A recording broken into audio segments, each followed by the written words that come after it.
En las últimas semanas se ha hecho viral esta foto en conjunto a los varios videos que muestran la locura de una mujer que acosa sin freno a cualquier chica que le parezca atractiva. Y muchos podríamos llegar a pensar que solamente basta con una orden de alejamiento para tener lejos a una desequilibrada mental de ese calibre. Solo que hay un problema. Y es que esto sucede en Venezuela, un país en el que no existe una ley que te proteja del acoso si este es de mujer a mujer, por lo que este factor ocasionó que un gran número de personas quedaran a su suerte ante una acosadora protegida por la ley que les hizo vivir un infierno.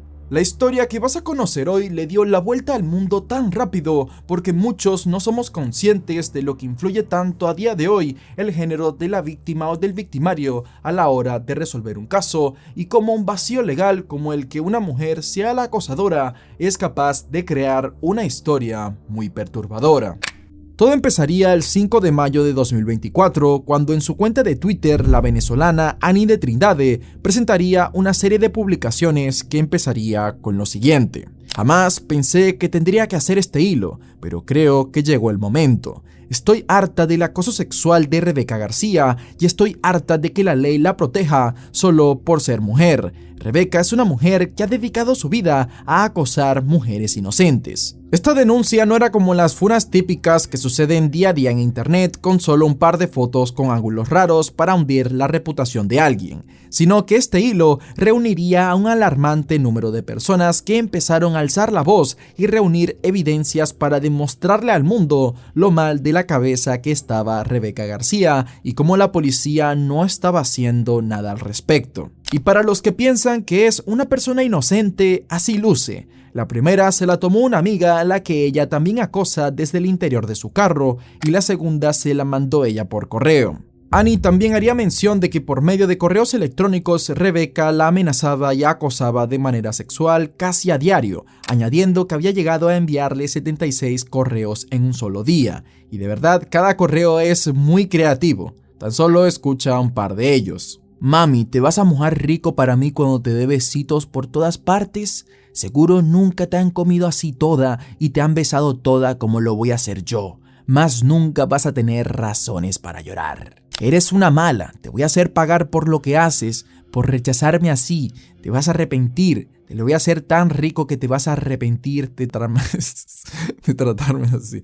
Perdonen que me ría, pero es que estoy leyendo esto al momento y pues obviamente si lo separas de todo te da gracia, pero si recibes mensajes así todos los días y esa persona que ni siquiera conoces encima te va a buscar personalmente, pues no hace para nada gracia. Y es que hasta el día de hoy mucha gente no cree que una mujer realmente te puede acosar y hacerte temer por tu vida. Incluso estas publicaciones recibieron comentarios de personas diciendo que lo que hacía Rebeca no era para tanto. Y eso fue así hasta que Claudia Aguirre Zaval, a quien se la identificaba bajo su usuario de Coco Aguirre en su cuenta de Twitter, haría un post revelando que había puesto su cuenta en privado desde hacía años con el fin de protegerse a sí misma del acoso que recibía por parte de Rebeca. Acoso que llegó al enfermizo nivel de que Claudia no estaría a salvo ni en su propia casa, ya que un día Rebeca se metería a su edificio y esperaría que ella entrara con su auto en el estacionamiento y apenas abrió el portón, Rebeca iría corriendo hacia el vehículo y viendo que Claudia no se iba a animar a abrir la puerta hasta que llegara ayuda,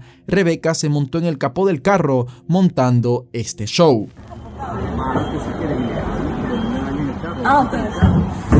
Confirmación.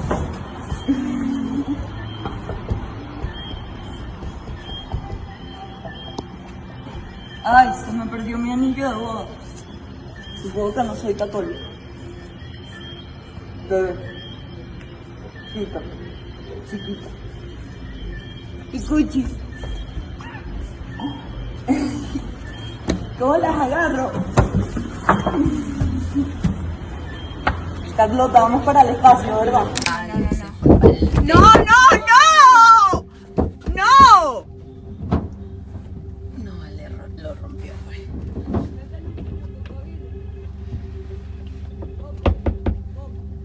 Dame el teléfono.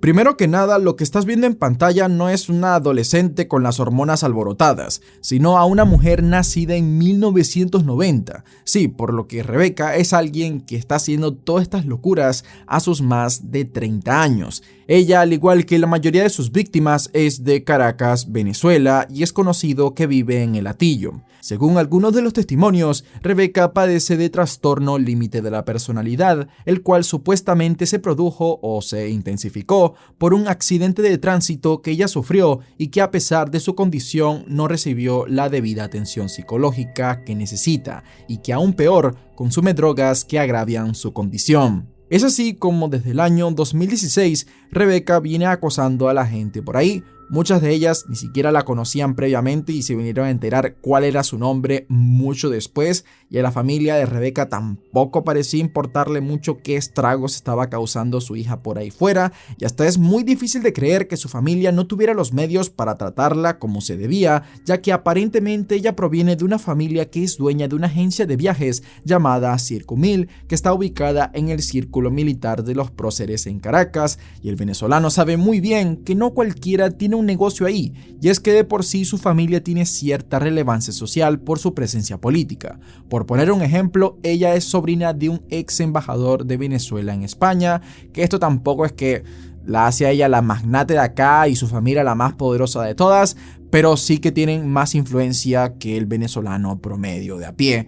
Y prueba de ello es que Rebeca ha evitado ser detenida por la policía a pesar de las numerosas denuncias que se han presentado en contra de ella y su hermano Francisco García. Pues Rebeca no operaba sola, su hermano también tiene conductas acosadoras, y lo más perturbador es que en sus objetivos también están niños, pues en un club en el que los García son socios llamado La Lagunita, encontraron que Fernando llegó a tomarles unas fotos raras a unos niños en el baño, fotos que publicaba en cuentas falsas de Instagram, ya que, como saben, todo acosador se crea múltiples cuentas anónimas para pasar por desapercibido, y estos hermanos no eran la excepción. Otra cosa que hacía Fernando era subir imágenes perturbadoras como raros carteles decorados con los nombres de distintas mujeres, además de mostrar imágenes de autolesiones y pactos satánicos. Y si estos hermanos tuviesen una familia de clase baja, por así decirlo, ténganlo por seguro que alguien los hubiese detenido antes.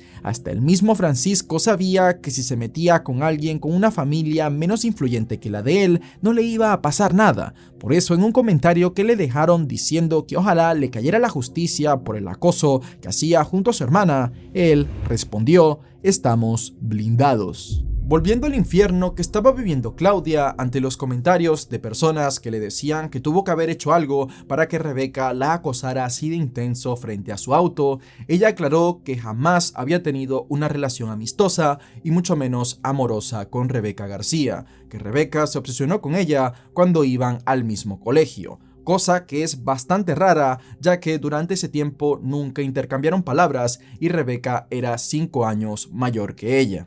En el año 2016, Rebeca empezó acosando a Claudia, y así como varias de sus víctimas, primero supo dónde vivía, luego sus números de teléfono, correos y costumbres. No obstante, Rebeca parecía tener una cierta obsesión con Claudia en específico, y como ella no se pudo ir del país como otras víctimas, pues sí que le tocaron vivir episodios de horror, como el día en el que Rebeca llegó a visitarla pegando gritos desde el frente del edificio en donde vivía.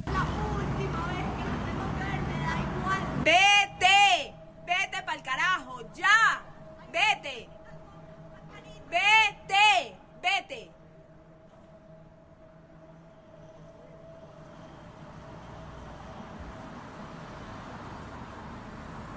Rebeca, vete.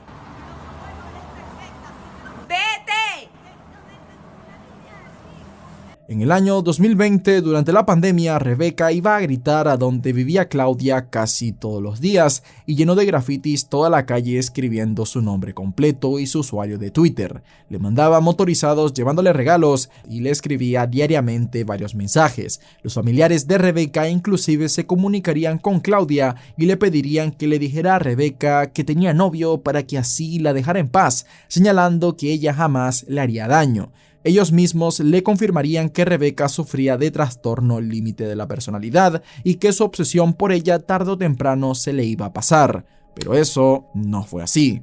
Un día Claudia asistiría al festival de música llamado Cusica Fest, en donde Rebeca fue corriendo hacia ella y trataría de abrazarla, a lo que Claudia logró soltarse de sus brazos, pero durante todo el festival la estuvo persiguiendo para tratar de acercársele, por lo que Claudia tuvo que estar junto a sus amigos todo el tiempo, arruinándole toda esa tarde del festival, así como también, no sé si fue en esta edición, pero en un Cusica Fest también Rebeca empezó a acosar a otra chica, la cual ella no sabía que estaba siendo espiada por Rebeca hasta que ésta le envió una carta diciéndole que quería verla sin ropa en su apartamento. Casi a diario Rebeca o iba a donde vivía Claudia, para donde ella trabajaba, o le enviaba decenas de correos electrónicos violentos amenazándola de muerte con contenido obsceno, como esta foto en la cual Rebeca se muestra con algunas marcas en el cuello que se había hecho ella misma o con imágenes de donde trabajaba para demostrarle que estaba detrás de todos sus movimientos. Hasta hacía muy poco,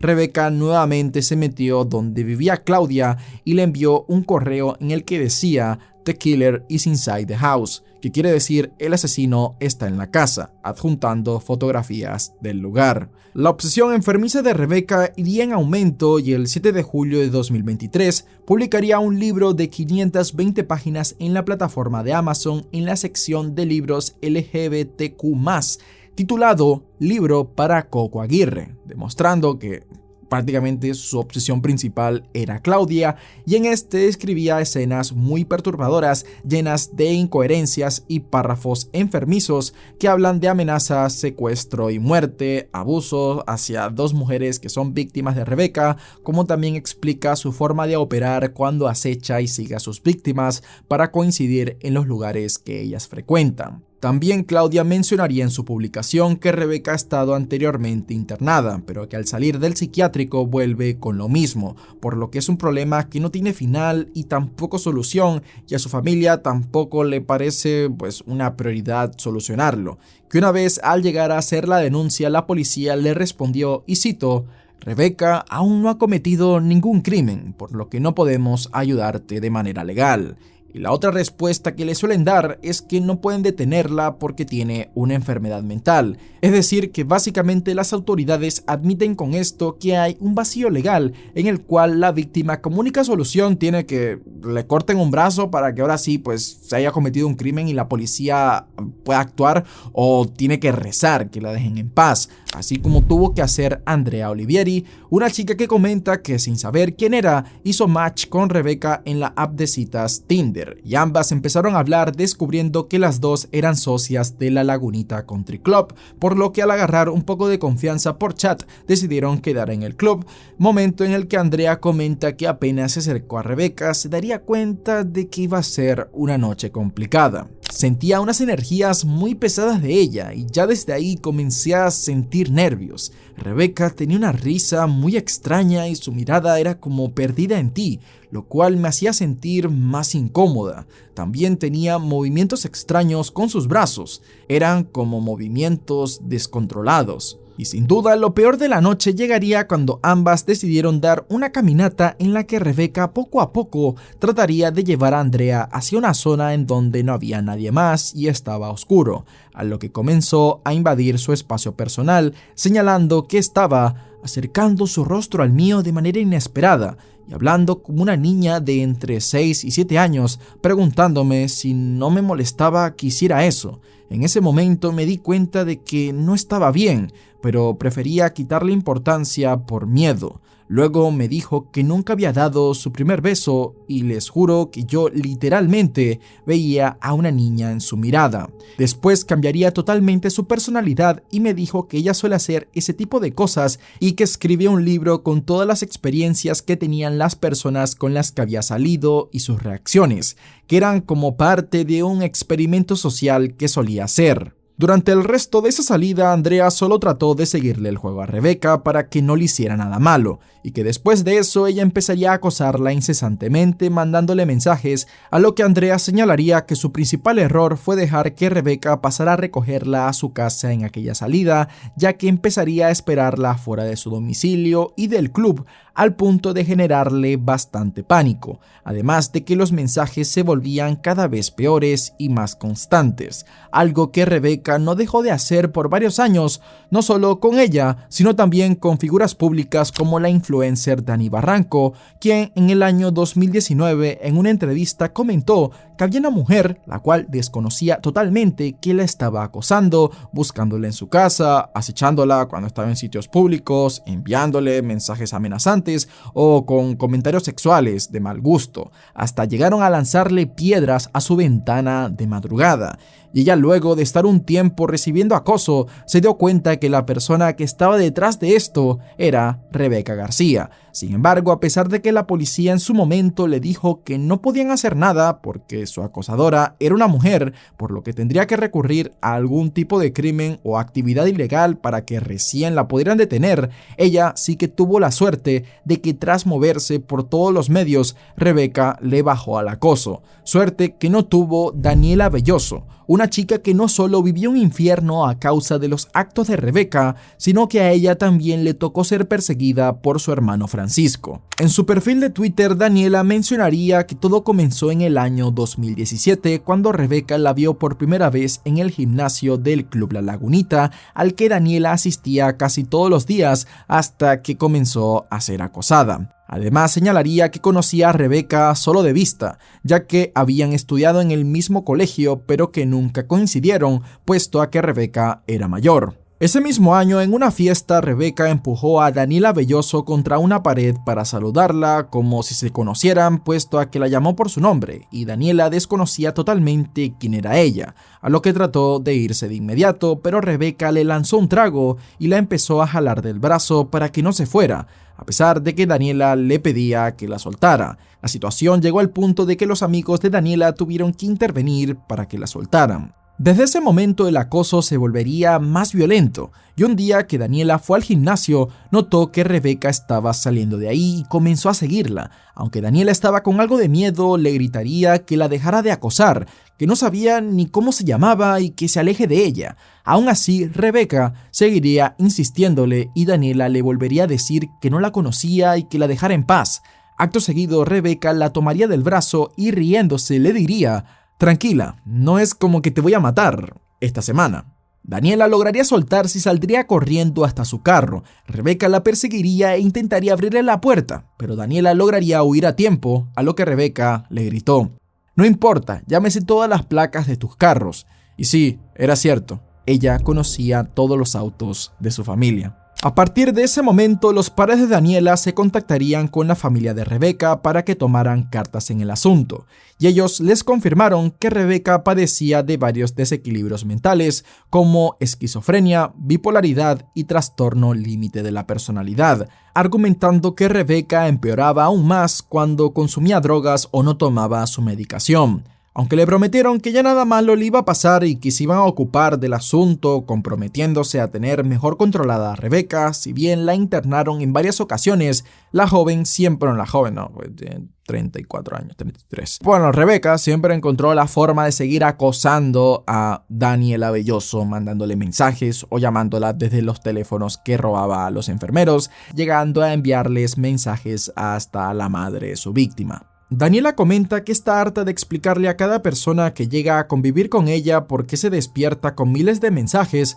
o por qué cerca de donde vive hay grafitis por las calles con su nombre o iniciales, y casi todos sus vecinos son conscientes de esta situación al punto de que a veces la llaman avisándole de que no salga de casa ya que Rebeca está ahí estacionada frente de su puerta, quien en varias ocasiones iba con su hermano Francisco a gritarle cosas como «No te escondas, te estamos viendo». Tras vivir con miedo de salir de casa y sentirse vigilada en todos lados, en el 2018, Daniela tomó la decisión de irse de Venezuela por 6 meses para intentar calmar toda esa locura. Aún así, Rebeca la seguiría acosando enviándole correos. No obstante, estos cada vez se enviaban en menor cantidad, por lo que comenzó a sentirse un poco más segura. Sin embargo, a los pocos días de su regreso, en marzo de 2019, sucedería el gran apagón nacional. cuando de repente por varios días se fue la electricidad sin que nadie supiera exactamente el porqué en un principio.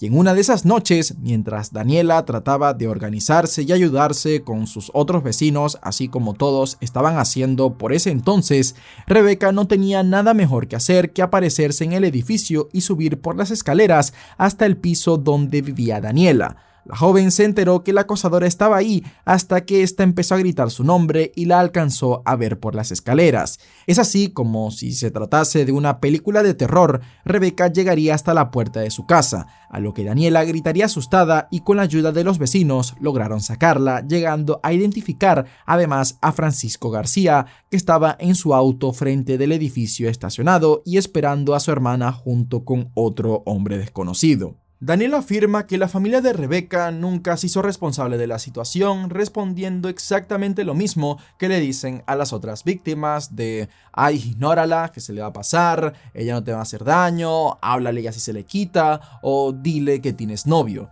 Ni siquiera las denuncias que ponía Daniela en la comisaría servían de algo, ya que la policía solo se limitaba a reírse de ella, respondiéndole de manera sarcástica y tomándose la situación como un chiste. Y como si eso fuera poco, los mismos policías le mandaban mensajes en donde le decían cosas como que hola bella, mándame la loca para acá, que también nos hacen falta unos regalitos. Haciendo mofa a que, como Rebeca también le mandaba regalos a Daniela, ellos querían ser consentidos de esa misma manera. Viéndose sin opciones, Daniela se vio obligada a salir del país y se iría a España. Allí se cambiaría de número telefónico, de correo y cerraría todas sus redes sociales, borrando toda huella digital de su persona para que Rebeca no volviera a tener acceso a su vida. Aún así, la acosadora persistió dejándole mensajes de voz. Pásenme a Daniela Belloso ahorita. Quiero hablar con Daniela Belloso ahora. Denme su contacto o denme su teléfono, no sé, pero quiero hablar con Daniela Belloso. Ante estas circunstancias, Daniela decidió exponer su caso por las redes sociales, emitiendo un comunicado y denunciando a Rebeca y a Francisco públicamente. Y si bien esto no hizo tan viral al caso como lo es ahora, sí que le dio relevancia en su círculo, haciendo que finalmente la familia de Rebeca sí que empezara a hacerse más presente ante la situación, solo que no de la manera que esperaban, pues estos, en vez de aceptar responsabilidad por los hechos, empezaron a culpar a las víctimas y a tratarlos de inconscientes, e incluso la tía de Rebeca llegó a enviar un mensaje diciendo que si Rebeca terminaba con su vida iba a ser por culpa de Daniela por haberla expuesto de esa manera. Podría seguir hablando de más víctimas por mucho rato, pero no quiero hacer el video repetitivo, así que de una vez hablemos de cómo finalmente las autoridades decidieron poner manos en el asunto. Primero, lo que sí queda claro es que Rebeca García padece de alguna enfermedad mental. ¿Eso es excusa para justificar sus actos? Por supuesto que no. Hay personas con condiciones mentales de este tipo que nunca han lastimado a nadie. Lo que más da que pensar es que no recibió el tratamiento, supervisión y educación necesaria para andar por ahí como si nada, llegando a agravarse aún más con las drogas. Y antes de que llegue su familia a querer buscar acciones legales conmigo, así como están tratando de hacer con muchos que están hablando del caso, quiero decir que Rebeca, como todo ser humano, es inocente hasta que un juez en una corte diga lo contrario. Varias personas últimamente han estado pidiendo misericordia por Rebeca, pero lo que la deja muy en evidencia es el libro que escribió relatando lo vivido en estos últimos años. Por ejemplo, ahí relata un episodio del año 2019, el cual parece de una película, y todo por un refresco. Me volvieron a meter otra vez en el psiquiátrico, pero esa vez duré poco y salí. No tenía dinero, entonces un día fui con Francisco a la muralla. Entré y del otro lado, encima de muchos refrescos, solo había un Dr. Pepper alumbrado. Dios me lo había puesto para que me lo robara, era obvio. Lo agarré y le dije a Francisco, vamos. El vigilante me pidió la factura y le dije que la había botado. No me quería dejar salir y yo salí y me monté en el carro con Francisco. Los vigilantes empezaron a pegarle al carro a tratar de abrir la puerta. Arranqué y choqué un carro. Avancé, choqué de nuevo, retrocedí, avancé y me fui. Un policía disparó al carro. Unos escoltas que estaban ahí me empezaron a perseguir. Me acorralaron llegando a la boyera y se bajaron con unas pistolas. No, soy esquizofrénica, les dije. Nos llevaron a la policía y bueno, mi mamá tuvo que ir y resolver. Y si crees que esto que te acabo de contar es solo una fantasía del libro, espérate que hay video.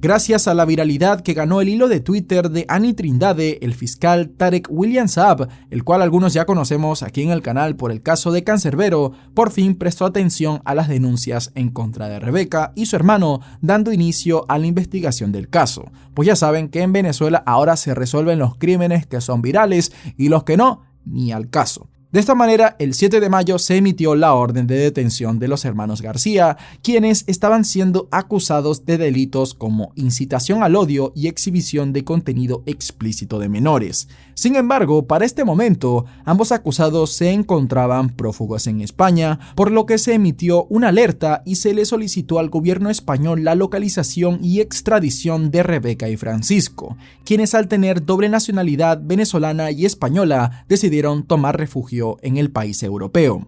Aparte de esto, se corroboró el historial médico de Rebeca, quien había sido internada en 9 ocasiones entre los años 2018 y 2021, y su hermano en una sola ocasión. A ambos se le diagnosticó trastorno límite de la personalidad, trastornos mentales por consumo de sustancias psicoactivas y psicopatía aguda. Ante la noticia de que los hermanos García estaban fugitivos en España, el miedo se apoderaría de Daniela Belloso, quien había migrado al país europeo con el fin de escapar de su acosadora, y así se haría una gran red de difusión por las redes sociales para que pudieran estar alerta en España. De esta manera, el 13 de mayo, la policía española reconoció a los acusados y los detuvieron en Madrid. No obstante, tuvieron que dejarlos en libertad al poco rato, ya que no había una orden de detención, aparentemente por un tema de trámites que demoraron en llegar a España. Esto despertó la indignación y preocupación de varias personas, ya que nadie quería que, ante un estado de desesperación, los hermanos García cometieran una imprudencia.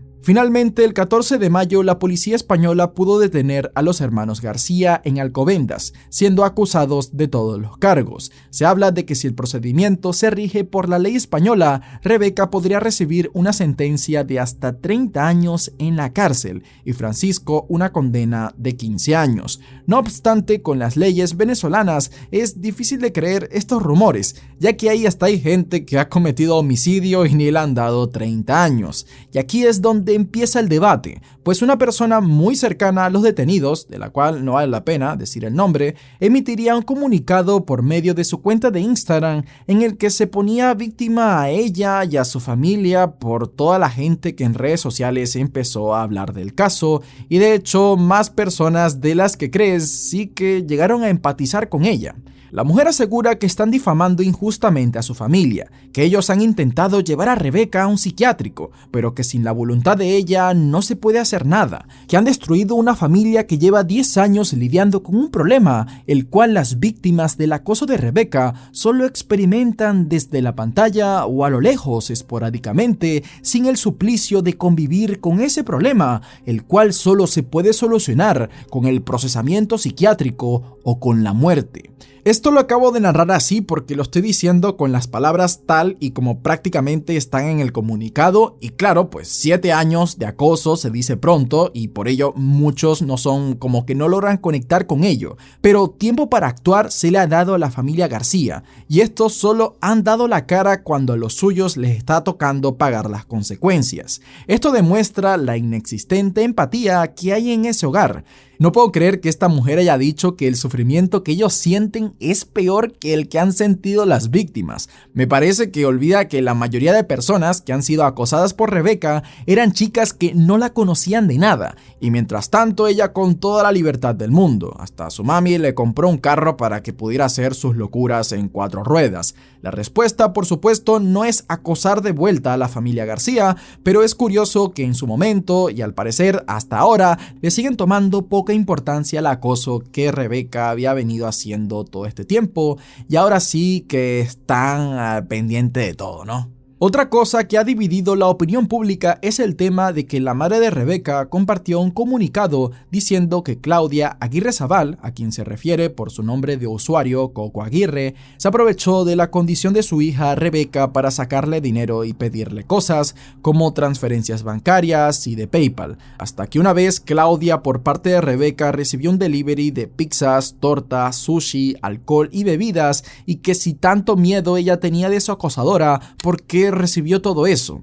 Ante esto, Claudia respondió en su cuenta aclarando una vez más que ella no tuvo ningún tipo de contacto con Rebeca antes del acoso y que la mayoría de los fondos fueron devueltos, solo que no devolvió una transferencia de $100 por PayPal para pagar los daños al auto y al edificio, además de que a ver así si su madre se animaba a frenar el acoso y dejaba de ser tan permisiva con las libertades que podía tener su hija. Es más, todo este episodio del delivery está detallado en el libro de Rebeca, diciendo que fue idea suya. Aún así, en este punto el caso está siendo la palabra de uno contra la del otro, pero lo que sí deja mal parada todas las excusas de la madre son los escritos del libro. Aún así hay gente que defiende esto diciendo que no se puede tomar como evidencia algo escrito por alguien con una enfermedad mental. Rebeca y Francisco ahora mismo están encarcelados sin la posibilidad de libertad bajo fianza y también se iniciaron los procesos de extradición a Caracas, en donde serán juzgados. Espero que te haya gustado el video, y si es así te recomiendo el caso de un secuestro ocurrido en Venezuela